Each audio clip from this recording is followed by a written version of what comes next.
Hey, this is Jonesy from Joneser TV coming at you with a review for Ash vs. Evil Dead Season 2, Episode 5, the most recent episode entitled Confinement. In this episode, all of the group gets stuck together in a prison with Ball out on the loose, and we get to see our first.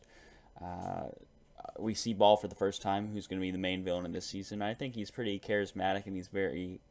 His history with Ruby will come into play as the season goes along. But I think he had a fair introduction. It was pretty great. It was really creepy whenever he just sliced open that one female cop, and I really thought it was insane watching that happen. And of course, the special effects and the stuff that Sam Raimi can do is with special effects and props is amazing, and I love that about this show. And watching Ash fight the skinless cop was actually really fun and entertaining, and sort of seeing Sheriff Thomas, get sort of shown up by Ash.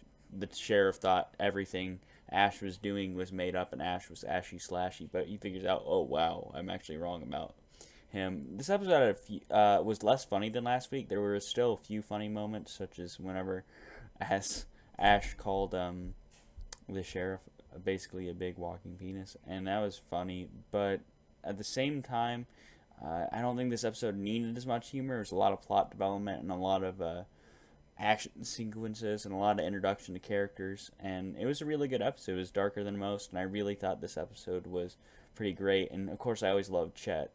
Of course, he's played by Ted, Sam's brother, and he's always hilarious, and he's good comedic relief.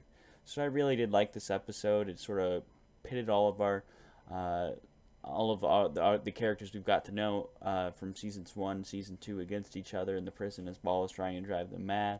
And we also got to see a little bit of the Pablo's connection to the Necronomicon, and we got to see Ash win an awesome battle against the skinless cop. So it was pretty entertaining. I would have to give this episode an 8.2 out of 10. Not an 8.2. I believe it deserves an 8.6.